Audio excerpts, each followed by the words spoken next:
The night the city forgot the difference between mist and rain, Aria Bennett learned what love was not. The cab's wipers beat a metronome against the glass, counting down the seconds until a life she'd curated with careful, conscientious hands unraveled with a quiet snap. She was 28, 5 months pregnant, and holding a manila envelope that had the sober weight of a gravestone. She had always believed endings announced themselves with shouts. Instead, this one walked in like fog and made itself at home. The apartment on the 39th floor of a Tribeca tower had once felt like a promise. Floor-to-ceiling windows stitched the Hudson to the skyline. Marble quietly auditioned for the role of eternity. A grand piano that Aria mostly dusted gleamed like a crescent moon in the dark. Damian Cross had bought the place the week his real estate fund cracked its first billion. He called it Air with Walls. She called it home once. Tonight it felt like a museum exhibit titled A Life Pretending Not to Crack. Aria set the envelope on the kitchen island. Her palm left a print on the manila as if it had a pulse. She touched her belly and felt a firm flutter, assertive, almost impatient, like the baby already had opinions about boundary setting. "I know," she whispered. "Me too." Damien had texted 2 hours ago, "Running late. Don't wait up." He'd added a champagne emoji for reasons that would make sense to someone generous or oblivious. Aria had never been oblivious, just loyal past the point of practicality. The last 6 months had been late-night investor dinners, cologne that wasn't his, a lipstick shade on a shirt collar that had a name as expensive as a yacht. When she'd asked about therapy, he'd said, "Babe, I'm efficient. I can fix us faster than any therapist." Efficiency. As if love were a spreadsheet, and he was a wizard at conditional formatting. Her phone buzzed now with a message from her best friend, Joe Vega. "Still want me on standby with the emergency ice cream? I can also bring a shovel in case we decide to bury his cufflinks in the community garden." Aria smiled despite everything. "Maybe bring both. But hang tight. I need to do this alone." Joe sent 3 knife emojis, then a heart. Joe always understood the thesis and the footnotes. At 3:12 a.m., the private elevator hummed. The doors whispered open, and Damien stepped into the foyer smelling like rain, money, and someone else's perfume. He was still the kind of beautiful that got doors opened and rules bent. 6'2", elegant jawline, a suit the color of stormwater with lapels narrow enough to drag trends behind them. He removed his shoes the way he negotiated, smooth, rehearsed, confident that courtesy would be mistaken for kindness. "Hey," he said, as if he were arriving from an alternate universe in which time zones were feelings. "Why are you up?" "Because," Aria said, her voice steady as the glass, "I prefer to be awake when I finish things." He paused, half a grin in place, the default expression that had charmed gatekeepers from Palm Beach to Portofino.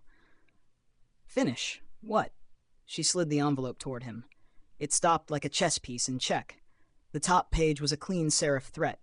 Petition for dissolution of marriage.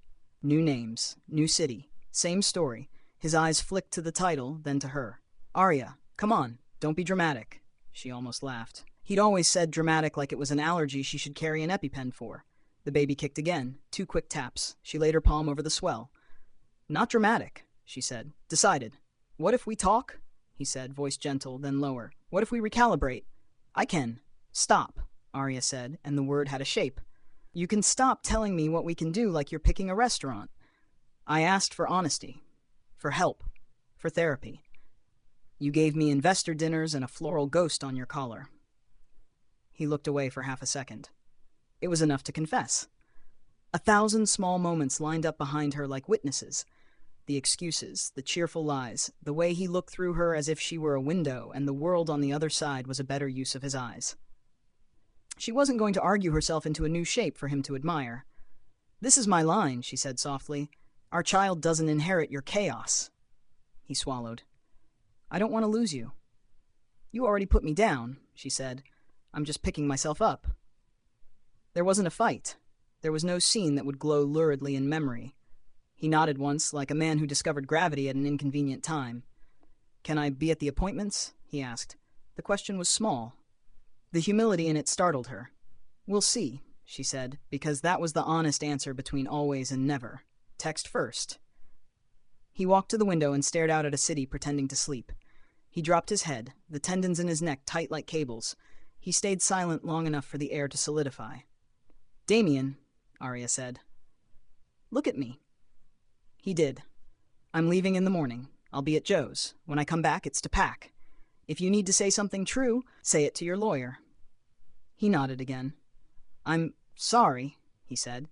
She'd never heard him put a period after the word before. "Me too," she said, and meant something different. In Joe's walk-up in Carroll Gardens, a third-floor apartment that smelled faintly of lemon and ambition, Arya sat on a couch that believed in second chances. Joe pressed a warm mug into her hands, then sat cross-legged, a notebook on her knees like she might diagram the disaster with arrows and sticky notes. "You did the hard thing," Joe said. "The brave thing. Sometimes those are roommates." Arya leaned her head back, looking at Joe's ceiling plants, vines spilling like punctuation marks. "Do you ever," she trailed, "do you ever feel like you were auditioning the whole time? And at the end you realized the script was a different language?" "Sure," Joe said. "But then you write your own script. In English, with cussing." They both laughed, soft and a little wrecked. The firm Arya hired was Griffin and Hale, the kind with initials on mahogany and an espresso machine that had a concierge. Her attorney, Mara Griffin, had eyes like winter and warmth like a good radiator. "We will file for temporary support and exclusive occupancy," Mara said, tapping a pen with the kind of precision you wanted from a surgeon. "You're pregnant. The court tends to recognize physics and feelings in that order." "I don't want to bleed him," Arya said. "I want stability. And quiet." "Quiet is expensive," Mara said dryly, "but I'm very good at buying it." Arya supplied the receipts she never wanted to need. The text from a friend who saw Damien at a speakeasy that required a password and hypocrisy, the photo that wasn't proof so much as punctuation, the calendar entries that read like alibis composed by a committee. She hated the way betrayals looked in bullet points, how gentle heartbreak became an exhibit. "You'll be okay," Mara said. "It's not fair, but it can be survivable." At Mount Sinai West, 2 days later, Arya found herself in an exam room that had memorized the color blue. Dr. Klein had hands that were soundless. "You're strong," he said, studying the chart. "So is the baby." The door opened. Damien stood there, rain in his hair and an apology he hadn't earned. He waited. That was new. "Can I stay?" he asked. "I won't talk." Arya looked at Dr. Klein, who shrugged like Switzerland, and gently placed the Doppler. The ocean on a tin roof sound of the heartbeat filled the room. Arya thought it sounded like a promise she could keep to herself. She didn't look at Damien. She didn't have to know he was crying silently. His shoulders rose and fell like he was carrying a password he couldn't remember. After, in the hallway, he said, "Thank you." "For the baby," she said. "Not for you." He nodded as if gratitude had a manual. The mediation was held in a sleek Soho suite with furniture that could have been a TED Talk. The mediator, Daphne Monroe, had the soothing cadence of someone who could talk you out of a tree and into a trust fund. Damien's attorney, an affable shark named Reed Ashburn, kept trying to make eye contact with Arya like they were co-conspirators in a heist. Mara sat beside Arya, a calm blade. Daphne outlined ground rules. "We keep it respectful. We keep it forward-looking. We recognize that the past is a place we've already paid rent." Arya kept her eyes on the abstract painting that looked like 2 planets trying to negotiate orbit. She listened to proposals, counter-proposals. Damien didn't deny anything. He didn't perform contrition like theater.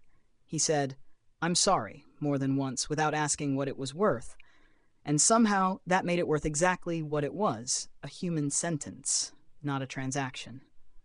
By late afternoon, there was a framework. Child support.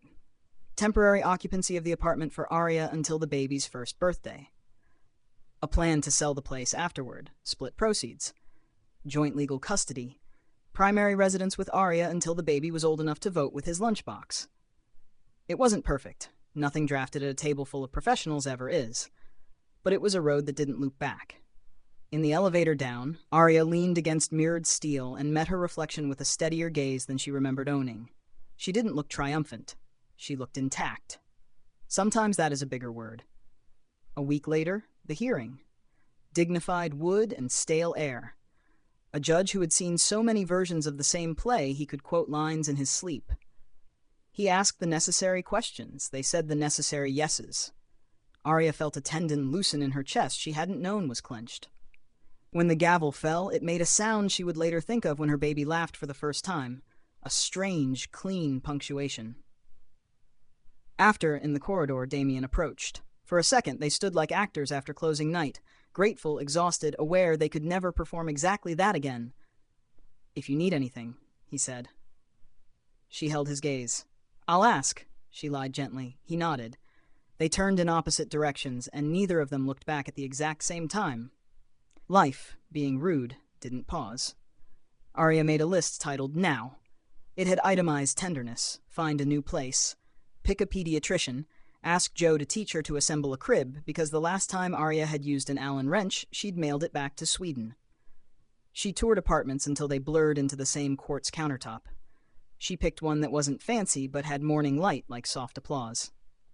The landlord was a woman in her 60s who wore linen like a second language and said, "I prefer tenants who use their inside voices."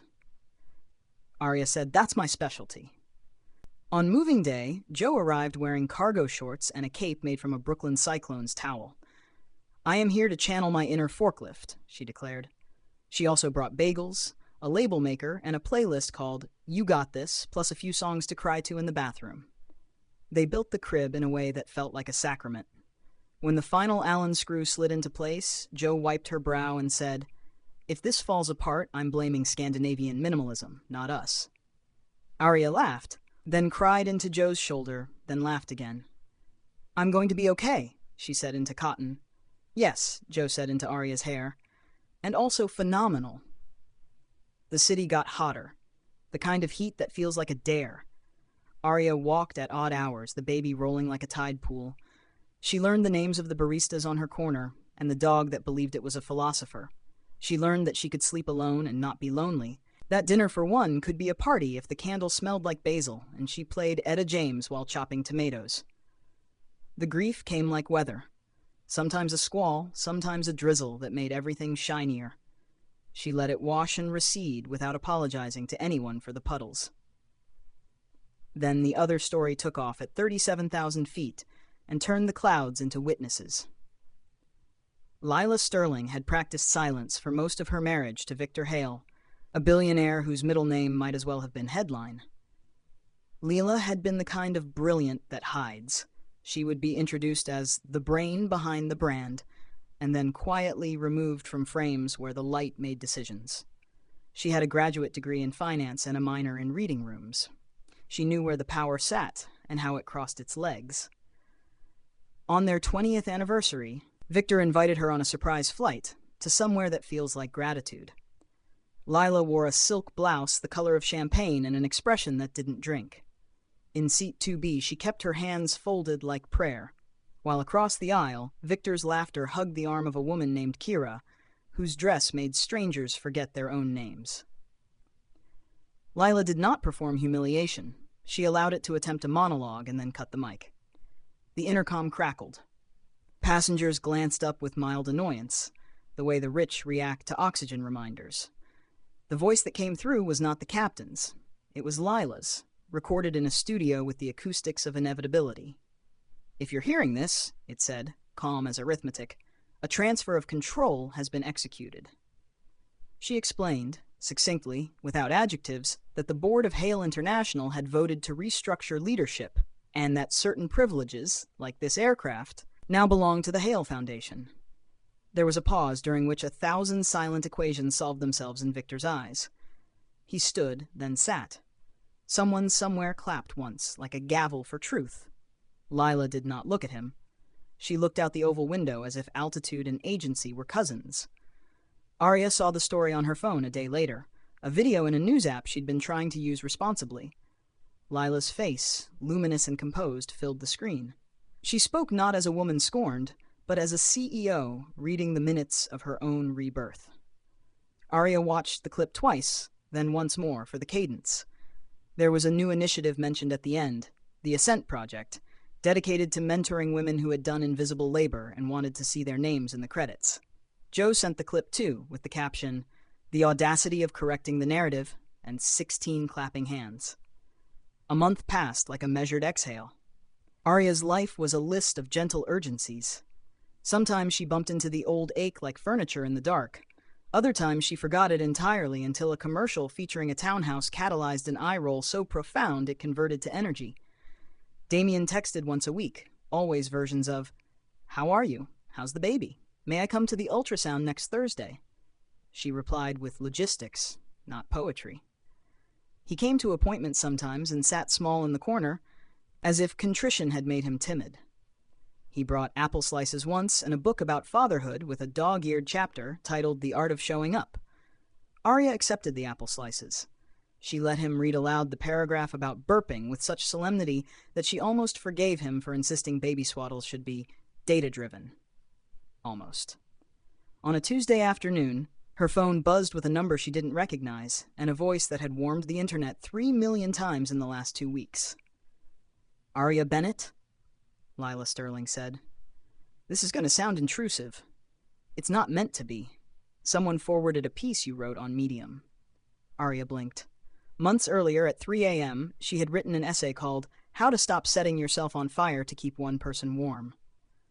It had gotten shared widely enough to be admired and criticized by strangers who used pseudonyms like Truth Goblin 89. Yes, Arya said. "I'm hosting a salon next week," Lila said, "for women who are building again from ashes and also arguing with the concept of ashes. Would you come? Speak for 10 minutes? No pressure. There will be snacks." "Is there a dress code?" Arya asked, because the right question keeps you from screaming. Lila laughed. "Just wear whatever makes you feel like a sentence that ends with a period." Arya said yes, because the version of herself who would have said no had retired. The night of the salon, a storm queued itself up like a house DJ. The Hale Foundation auditorium glowed with the kind of lighting that flatters courage. Lila spoke first. She didn't mention Victor beyond the past tense. She spoke about silence as a tool and a trap, and how sometimes the only way to be heard is to file paperwork mid-flight. The room laughed softly in the exact place where she wanted it to. When Arya took the stage, hands only a little treacherous, she looked out at 100 women who looked back like a mirror that didn't critique. "I thought," she began, "that love rewarded the best students. I got A's in forgiveness and extra credit in hope. Turns out, love is not a course you ace by overstudying. Sometimes it's a lab where your hypothesis catches fire and you learn to use the extinguisher." The audience laughed. Kind, relieved. She spoke about boundary setting as a form of romance with yourself, about how her baby had become a metronome for truth, about Joe, who labeled her pantry in a font that could fix economies. When she finished, the applause was the kind that doesn't ask you to bow. Lila hugged her backstage and whispered, "I don't know you, but I'm proud of you anyway." After, a journalist asked Lila if it felt like revenge. Lila said, "Satisfaction is a byproduct. Purpose is the point." Arya wrote it on the back of her hand because some sentences should enter the bloodstream. Life kept being ridiculous and ordinary. Arya's new apartment smelled like toast and baby laundry detergent. She assembled a stroller in less than 7 minutes and texted Joe a triumphant photo. Joe replied with an audio message of trumpets. Her mother, who lived in a small town in Maine and believed city life made people hurry past their best thoughts, called nightly to discuss soups. Arya learned to nap with the fervor of a hobby. At 31 weeks, she woke at 4:10 a.m. with a pressure like the sky leaning in. It wasn't labor. It was a panic masquerading as a forecast. She didn't want to call Joe because Joe would arrive with 3 flashlights and a plan to move in. So she called the person whose mistakes had taught her hers. Damien answered on the second ring like he was sleeping with apologies under his pillow. "Hey," he said, breathless. "Are you okay?" "I think I'm scared," she said. There was a long breath on his end, then, "Me too." He arrived 20 minutes later with decaf tea and that fatherhood book. He sat cross-legged on the rug like a large, guilty Boy Scout and read Chapter 9, When Anxiety Hides in the Diaper Genie. It was so earnest Arya had to laugh, which turned into crying, which turned into both. "I don't know how to do any of it," she said. "Me neither," he said, then corrected, "I guess that's the point. We do it anyway." He didn't try to take her hand. He rested his palm on the carpet like he was grounding himself. They stayed like that, quiet, until her breath came back like a tide that had only gone out to reconsider. A week later, the universe auditioned for the role of irony. Arya's ex-neighbor, Kenji, texted a photo. Damien at a charity gala with a woman who looked like she spoke fluent apocalypse.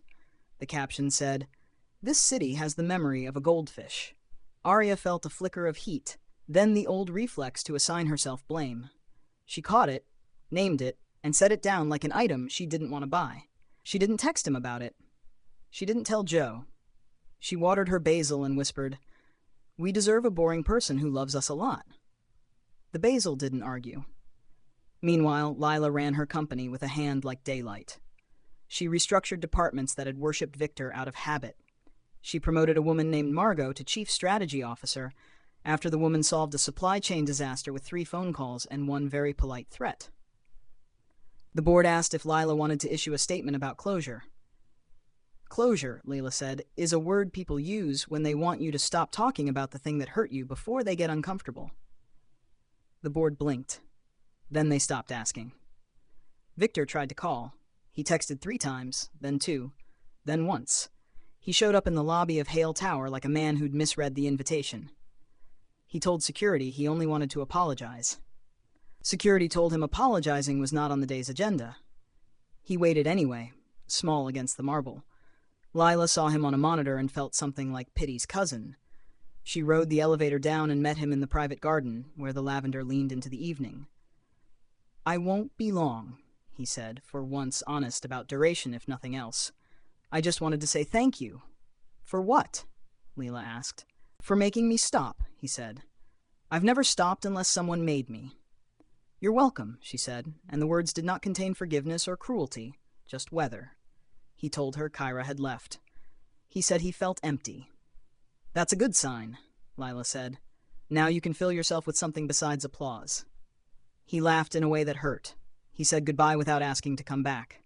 He left like a man who had finally met a door he couldn't buy. In September, on a day that smelled like pencils and new chances, Arya's water broke in a grocery store aisle between the olives and the fancy crackers. Joe was with her and had the presence of mind to shout, "We need to get to the car," and then, "But first, club soda." She grabbed a bottle, popped the cap with her teeth, and splashed it on the floor like a bartender banishing bad luck. The cashier clapped. New Yorkers are secretly romantic. At the hospital, labor was a series of waves with opinions. Damien arrived and sat in a chair like he had been told he was allowed to be present but not decorative. Arya labored like a marathoner who had studied breach charts. When the baby came, red and loud and unmistakably himself, Damien made a sound Arya had never heard from him, the sound of a man temporarily unarmored. "Hi," Arya whispered to the tiny stranger, and he blinked as if taking notes. They named him Jonah, which means dove, but also reminder that everyone gets a second story. 3 days later, home, Arya learned to swaddle like origami and to sleep in 10-minute necklaces. Joe stuck a magnet on the fridge that read, "You may cry today. That is not a mistake. It is hydration with feelings." Damien installed a white noise machine that sounded like the ocean, and then backed away as if he'd sprouted decency and didn't want to scare it off. He took the night shift on Thursdays and brought coffee like tribute the next morning. At 2 months, Jonah smiled like he'd discovered a sunbeam he could wield. Arya sent the photo to her mom, to Joe, to Lila. Lila replied, "Please ask Jonah if he's available for the Q4 morale campaign." Arya laughed, loud enough to frighten the houseplant. When she told Joe, Joe said, "Relationships end. The good ones mutate." In winter, the Ascent Project asked Arya to lead a workshop called The Administrative Side of Heartbreak. It was packed, because nothing lures a crowd like practical magic. Arya showed women how to unfurl a life from old contracts, how to make a budget that didn't punish joy, how to write emails that said no without apologizing to the idea of no. In the back row, a man sat quietly, taking notes as if learning a language he suspected he should have known already. After, he approached and said, "I'm here with my sister. I'm learning." He looked like someone who had decided to take the scenic route toward not being terrible. Arya wished him good luck, like a blessing you attach to your own. Damien dated someone kind.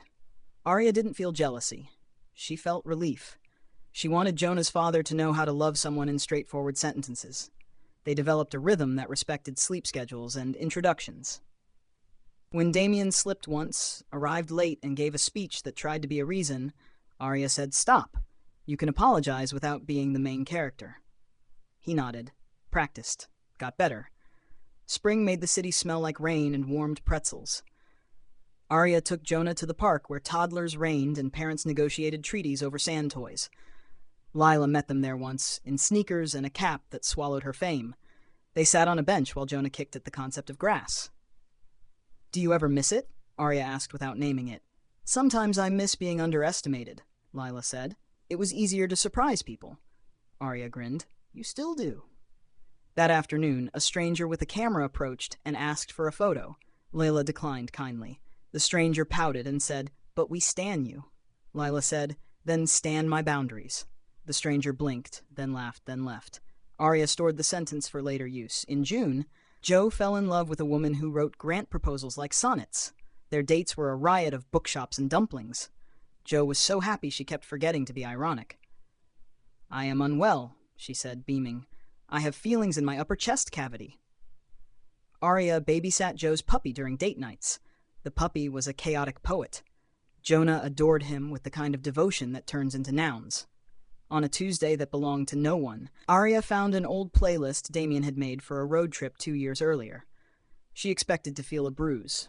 Instead, she felt a small, clean ache, like a healed scar that changes color when it rains. She let the first song play, then turned it off gently, as you do a story you don't need to reread but respect for having existed.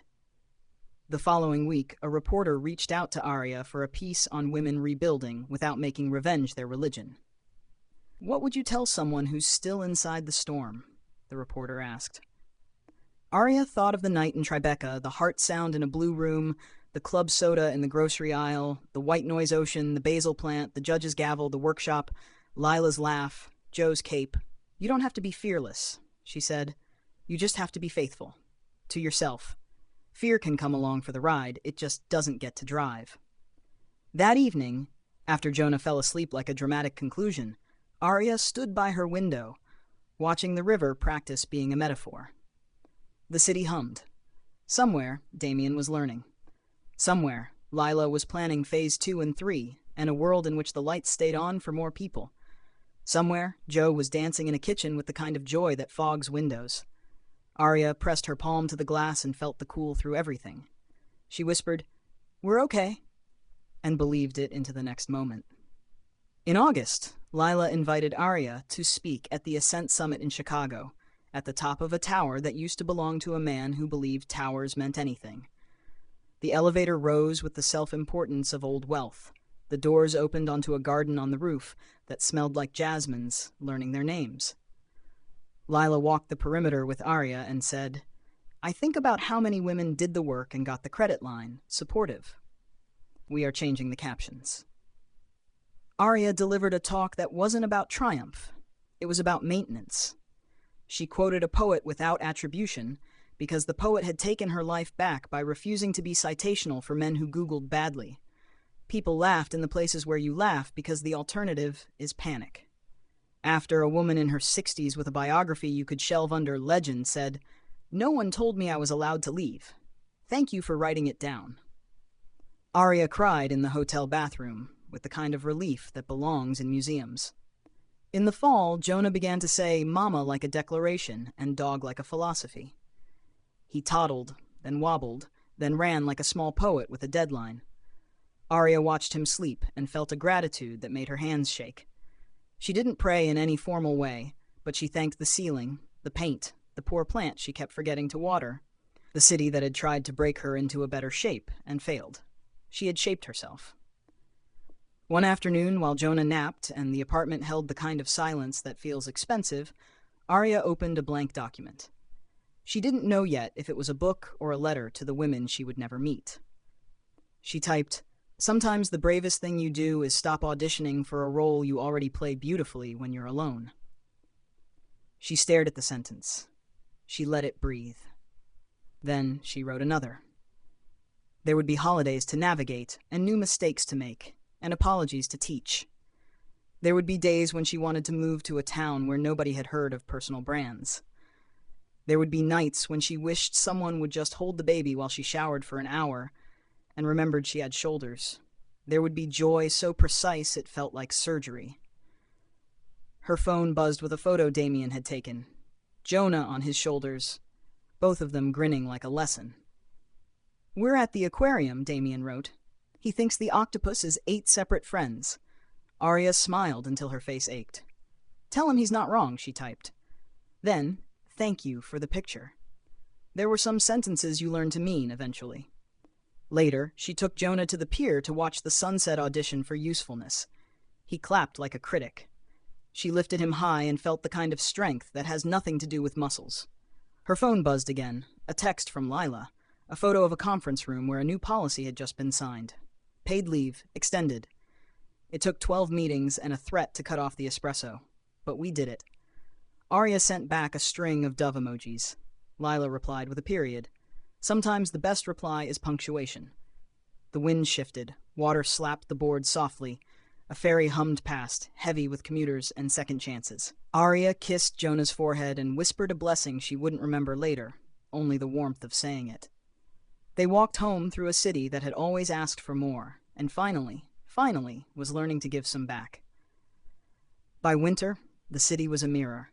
Ice clung to streetlights like uninvited jewelry, and Jonah's cheeks flushed red every time the stroller wheels rattled over frozen seams in the sidewalk. Arya wore the long wool coat Joe had thrifted for her as a joke. "I found your single mom CEO look." But it turned into armor. The pockets were deep enough for mittens, pacifiers, and the occasional emergency chocolate bar.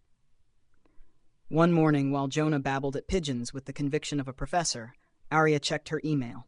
A subject line glared back at her. Invitation to speak, Women in Finance and Leadership, Boston. She stared at it. 6 months ago, she wouldn't have been on their radar. Now, apparently, she was a headline. She clicked it open.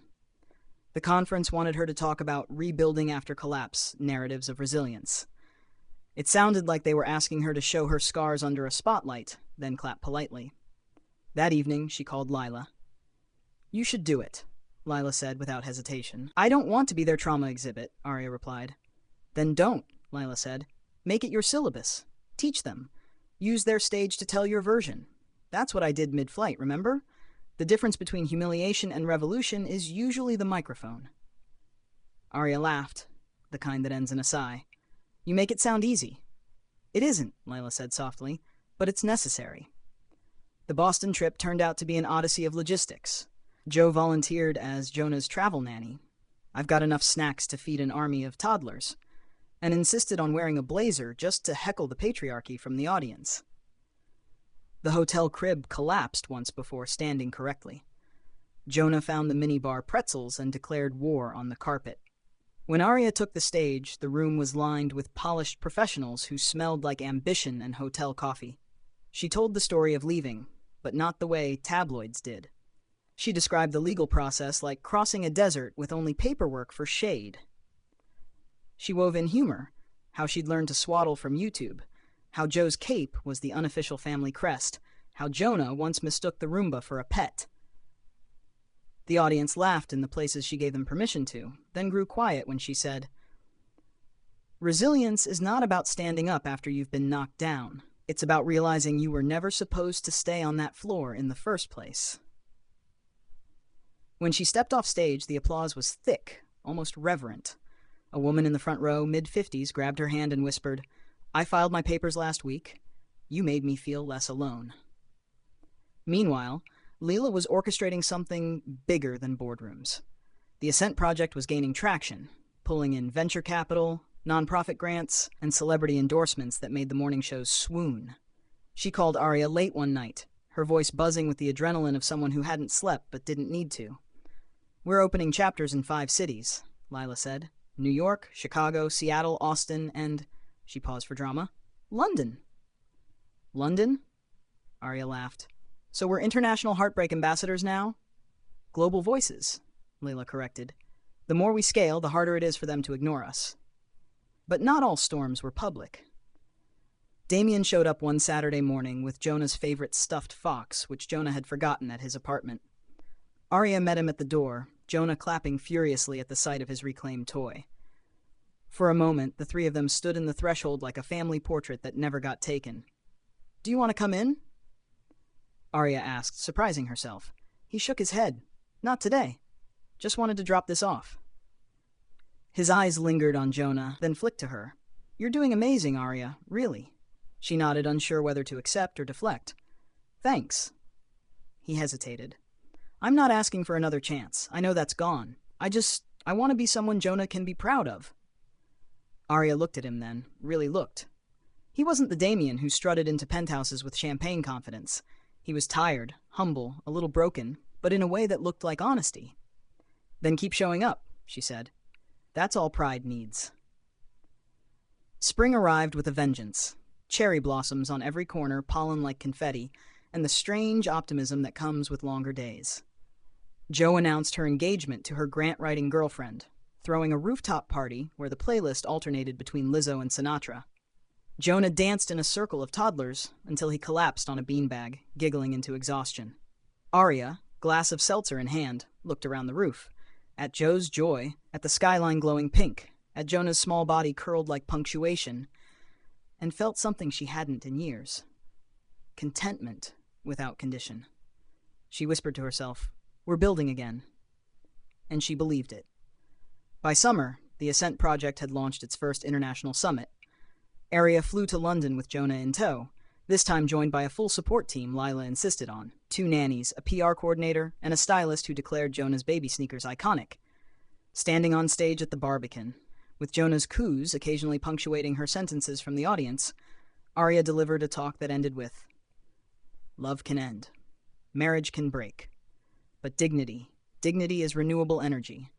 You can reclaim it, repurpose it, and build an entire city out of it if you have to." The audience rose in a standing ovation that thundered like a promise. That night, back in her hotel room, Jonah asleep in the crib by the window, Arya stood at the glass and watched London lights ripple across the Thames. She thought of the girl she used to be, the one in Tribeca who whispered to her unborn child that they deserved better. She thought of the woman she was now, tired, strong, loved, and unafraid of her own reflection. And for the first time in a long while, she felt not like a survivor of betrayal, but like the architect of her own empire. Autumn in New York painted the city like it was auditioning for a postcard. Central Park blazed with reds and golds, and Arya pushed Jonah's stroller through leaves that crunched like applause under her boots. Jonah, now babbling in syllables that almost resembled words, pointed at squirrels with the kind of wonder only toddlers could summon. Life had found a rhythm. Steady, imperfect, but hers.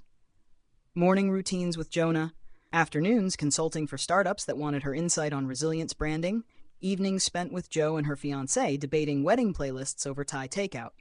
It wasn't glamorous, but it was solid. And then came the email that tilted her world again. Subject, keynote invitation, the Global Women's Leadership Forum, Washington, D.C. They wanted her to close the conference, a slot usually reserved for senators, CEOs, or Nobel laureates. Her name had become a shorthand for rebuilding after betrayal, for courage wrapped in wit. She forwarded the email to Lila with the subject line, "Are they drunk?" Lila replied within 5 minutes, "No, they're finally sober enough to see you." The forum was held at the Kennedy Center, all glass and marble and the weight of history. Arya wore a navy dress chosen by the stylist Lila had forced on her. Jonah stayed with Jo for the weekend, who Liv texted updates like, "Jonah just tried to feed the dog his shoe. Dog politely declined." Backstage, Arya paced, her notes trembling in her hand. Lila appeared, elegant as always, a silk blouse tucked into tailored pants, calm like gravity. "You're nervous," Lila said. "Understatement of the year," Arya muttered. Lila tilted her head. "Good, nervous means you care. Nervous means you're alive." She leaned closer. "Remember, you're not speaking for applause. You're speaking so someone out there doesn't feel crazy, or small, or alone." When Arya walked onto the stage, the applause swelled. She gripped the podium, looked out at the sea of faces, and began. "I used to think my worth was measured by how well I supported someone else's dreams. I learned the hard way that when you give away your voice long enough, silence starts to sound like loyalty. But silence isn't loyalty, it's erasure. And we deserve better." She spoke of leaving Damien, of filing papers while pregnant, of laughing through tears with Jo on moving day. of Jonah's heartbeat that had reminded her she wasn't just surviving, she was carrying the future. She wove humor into heartbreak, anecdotes into lessons. She ended with, "Dignity is not negotiable, and love, real love, doesn't ask you to sacrifice it. If you're here tonight wondering if you're allowed to take up space, let this be your permission slip. Take it, own it, fill the room." The standing ovation was thunderous. Cameras flashed, hashtags erupted, and Arya's name trended by midnight. Meanwhile, Damien watched from a bar in Midtown. The TV above the counter streamed Arya's speech live. He sat with a glass of club soda, a man who once drowned in champagne. The bartender asked, "That your wife?" Damien shook his head slowly. "Ex-wife." Then, almost to himself, "The best mistake I ever made." He texted Arya that night, "I saw your speech. Jonah's going to be so proud of you one day. I already am." She read it, smiled faintly, and typed back, "Thank you. Good night, Damien." Boundaries, but softer now. By winter, Arya had become a name beyond New York. She toured campuses, spoke at foundations, co-authored a book with Lila titled The Ascent, Choosing Yourself Without Apology. The launch party filled an entire loft in Chelsea. Jonah toddled between legs like a pint-sized ambassador, earning more applause than both authors combined. Joe gave a toast that had the room in stitches. "Here's to Arya, who proved you can build an empire out of broken promises, duct tape, and really good bagels." Arya laughed until her cheeks hurt, but success came with shadows. The press began to romanticize her story, painting her as a saint of survival. Articles titled From Betrayal to Boardrooms or The Mother Who Rose circulated endlessly. Some days, she felt flattened into a headline, stripped of nuance. During one interview, a journalist asked, "Do you forgive Damien?" Arya paused. She thought of Jonah's giggles when Damien lifted him high, of Damien's clumsy sincerity at pediatric appointments. She thought of the nights she cried alone in Tribeca. Finally, she said, "Forgiveness isn't a prize you win for apologizing. It's a boundary I give myself. I don't carry the anger anymore. But forgiveness doesn't mean reunion, it means peace." The clip went viral, quoted on mugs and memes, but for Arya, it was just truth spoken aloud. The following spring, Jonah turned 2. His party was in Joe's backyard, a chaotic carnival of balloons, bubble machines, and toddlers on sugar highs. Damien was there, awkward but earnest, helping set up folding chairs and passing out juice boxes. At one point, Jonah crawled into his lap with a toy truck and declared, "Daddy drive." Damien's eyes welled, and Arya caught the moment like a snapshot in her heart. After the guests left and the sun dipped low, Damien approached Arya. "You've built something incredible," he said quietly. "Jonah, your work, yourself. I don't deserve to be in your orbit, but thank you for letting me." Arya studied him. The man before her wasn't the slick mogul she once fell for. He was simply Jonah's father. And that was enough. "You're here," she said. "That's what matters now." Months later, Arya found herself on another rooftop garden, this time in Chicago for the Ascent Summit. She stood beside Lila, the city glittering below them. "You ever think about how it all started?" Arya asked. "The betrayal, the heartbreak?" Lila smirked. "Every empire has its origin story.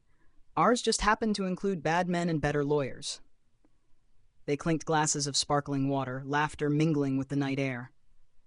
Arya thought of the girl she used to be, waiting alone in Tribeca for a husband who never came home.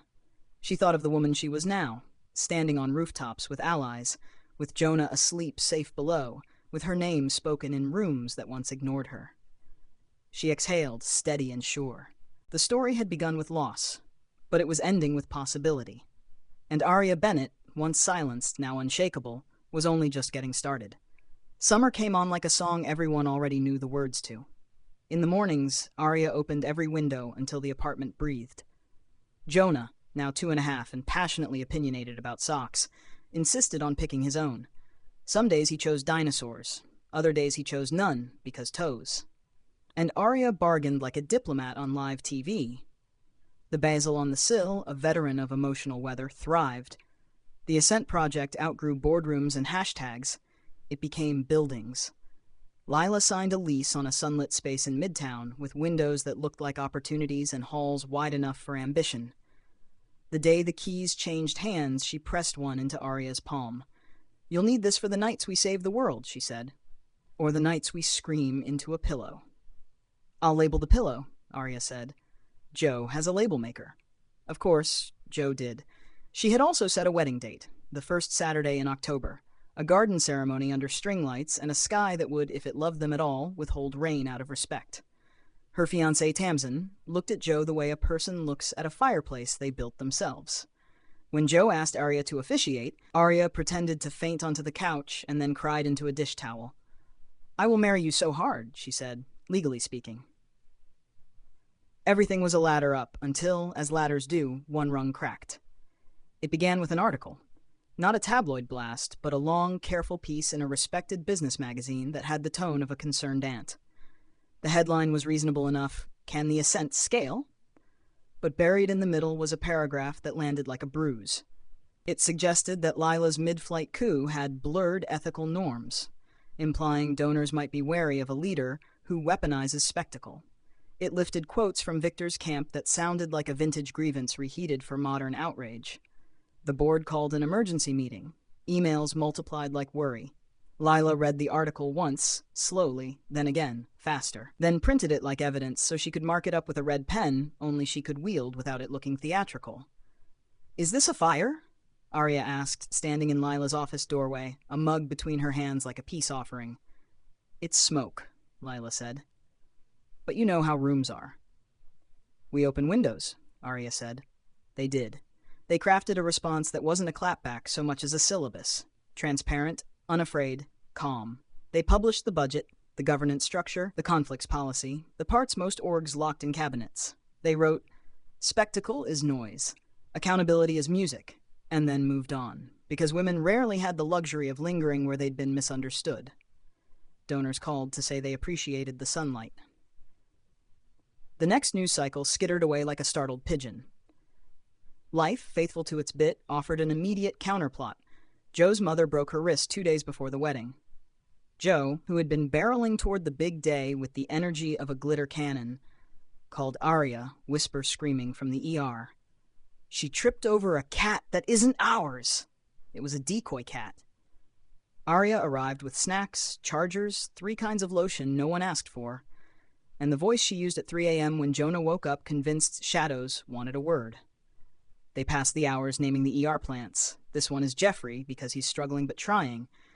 And when the x-rays came back, Joe's mom, stoic, amused, already practicing one-handed toasts, declared she would not miss her daughter's wedding if her arm fell off entirely. "We'll build you a sling that matches the flowers," Arya said.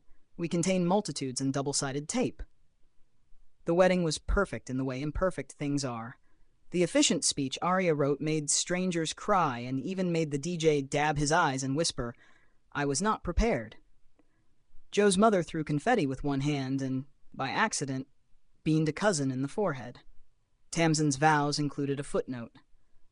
During the first dance, the string lights blinked out and then back again, and the guests cheered like the electricity had staged a dramatic pause. At the reception, Damien arrived quietly, a suit he didn't brag about, a gift he'd made with his hands, a wooden frame for one of Joe and Tamsin's photos. He shook Arya's hand like men do when they're trying to show respect and gratitude at once. He took Jonah to the edge of the dance floor and taught him a remix of the hokey pokey that made no sense, and became a tradition anyway. When he returned Jonah, he said, "Thank you for letting me be here." "It's family," Arya said, and the word had grown to fit more people. After cake and speeches and a chorus of happy noises that would have rattled the moon if she'd been listening, Arya found a minute alone under a maple tree. Lila joined her with 2 glasses of seltzer. "You were perfect," Lila said. "So were you," Arya said. They clinked. On the lawn, Joe and Tamsin spun slow circles. Jonah slept draped over Damien's shoulder, one small hand open like he'd fallen asleep while offering the world something important. "We're okay," Arya said.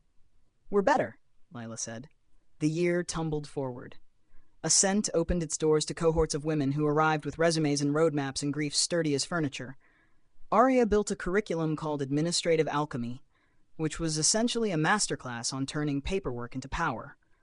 Women cried in bathrooms and then came out with plans. Arya stocked the bathrooms with tissues and mints and a tiny sign that read, "You can cry here. Then you can conquer." In January, snow dented the city into quiet. Jonah got a fever that turned Arya's bones liquid. She slept on the floor by his toddler bed and Googled more than is legal to Google.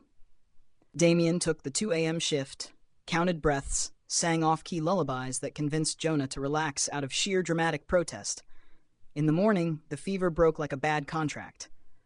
Arya stood in the kitchen and cried into the dish towel again because relief, when it arrives, doesn't knock. "You called me," Damien said, pouring her coffee. "Thank you for trusting me with the panic." "It's both of ours," she said. "The panic, the kid, the future." He looked at her. "I know," he said. And for once, the phrase didn't feel like the end of a conversation, but the beginning. In March, Arya's mother visited from Maine with 2 suitcases of soup and unsolicited advice about humidity. She stood in the lobby with a scarf as long as a metaphor and said, "I read your book. You are less stubborn in print." They spent a week in a gentle argument about nothing and everything, about how long to simmer tomatoes, about whether Jonah should learn piano or drums, soapbox, neither immediately, about whether the city made you hard or honest. One afternoon, watching Jonah nap, her mother said, fragile and fierce, "I worried you'd choose loneliness over leaving. I'm glad you chose you." "I didn't," Arya said. "I chose us." They held hands in the sunlight, a quiet, implausible truce. Spring auditioned in pale green. Lila's ex, Victor, resurfaced in the press with a redemption narrative that sounded workshopped by a PR firm specializing in polished regret. He asked to meet for closure. Lila said closure was a candle she blew out when she left the house and then forgot about entirely. Still, she agreed to 1 coffee at a public place with glass walls and excellent muffins. He arrived thinner, careful, and wearing contrition like a suit he'd rented. He said words that were not wrong. "I was cruel. I was cowardly. You were the company." He did not ask for anything. He slid across the table a donation check to the foundation with no strings in the memo line. "Do with it what you want," he said. "It's not atonement, but maybe it's a brick for someone else's road." Lila looked at the check and then at him and said, 2 conditions. 1, you never take credit. 2, you never speak to me again." He nodded. "Deal." She deposited the check and never mentioned it. The brick turned into scholarships, and the scholarships turned into emails that began with "Yulefan1. You saved my life," and ended with "I'm coming for the corner office." Lila framed one and hung it beside her desk, not as a trophy, but as a compass. In June, with the kind of confidence that makes strangers root for you, Ascent launched a pilot program for single parents navigating professional pivots. The waiting list filled in hours. Arya taught a unit on boundary setting that included role-playing responses to unreasonable emails. Try typing "per my last email" and then deleting it. It will lengthen your life. In the back row, a young dad practicing custody logistics asked if there were a right way to co-parent with someone you had hurt. Arya said, "There's no right way, but there are right things. Be on time, be honest, be kind to the person your child loves." He wrote it down like a recipe. That summer, Joe and Tamsin found a fixer-upper and tried to fix it without losing their personalities. Their arguments over tile were epic, but featured excellent snacks. Arya knew a contractor who knew a different contractor who knew, crucially, how to listen. The house began to look like the inside of their shared brain, bright, grounded, and occasionally dramatic. On Jonah's 3rd birthday, they threw a picnic, where toddlers achieved feats of chaos previously unknown to science. Damien, now steadily dating a woman named Carmen, who was a middle school art teacher with the patience of limestone, brought a papier-mâché dinosaur the size of a small car. "The assignment was scale," Carmen said. "I regret nothing." She and Arya got along like neighboring countries who had learned each other's language. Carmen never overstepped. Arya never expected perfection. Jonah called her Car, which made everyone laugh until someone got hiccups. Later that evening, after the candles and the meltdown and the sleep, Arya sat on the fire escape with a glass of water and a gratitude that made her dizzy. The city murmured in the dark. Sirens, laughter, a stray saxophone auditioning for fate. She thought about the woman in Tribeca who whispered to her belly, "You won't grow up in sadness." She thought about the woman now, whispering to the same child, older, louder, alive, tomato sauce on his shirt, "You will grow up in love."